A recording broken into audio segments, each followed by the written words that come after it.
votre action sur le film. C'est scandaleux. C'est lamentable de faire des choses pareilles. Quoi, t'as pas vu Irréversible? Bouge pas, je t'explique. Bon, Irréversible, c'est l'adaptation toute personnelle de La Belle et la Bête par Gaspard Noé. Une version moins violente et plus édulcorée que l'original, certes, mais que les spectateurs trouvaient tellement un peu molle du genou que certains sortaient avant la fin un peu Je peux voir vos énervés. réactions sur le film?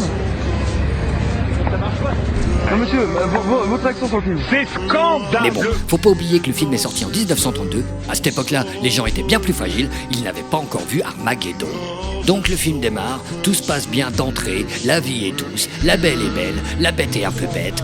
Il like et partage cette vidéo pour la faire connaître à d'autres et précise ce qui les aura fait marrer ou pas en commentaire.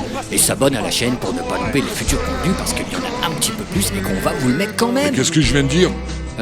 Mais surtout, j'étais pas en train de me mettre des boulettes de pain dans les narines. Ok, d'accord, ouais, ça c'est encore autre chose. Bon, bref, du coup, le film est un peu chiant. Ils vivent une vie paisible au pays de Candy comme tout le monde. Ils vont danser en boîte sur des airs entraînants et prennent des drogues comme tout le monde. Ce qui ne manque pas d'énerver le copain de la Belle qui déteste la salsa. Au final, le film est vraiment un peu mou du genou, parfait pour s'endormir devant la télé le dimanche après-midi. Il y en a même qui disent qu'il n'y a pas de scénar, quand d'autres répondent que quand le mec qui tient la caméra est un génie, ça suffit pour faire un bon film. Et que la violence au cinéma, on l'accepte en rentrant dans la salle, bla bla bla. En tout cas pour vous, le mieux c'est de revoir au revoir sans les enfants, j'insiste, et seulement si vous savez ce qui vous attend. Irréversible de Gaspard Noé avec Monica Bellucci et Vincent Cassel, parce que c'est un putain de classique, voilà, c'est tout.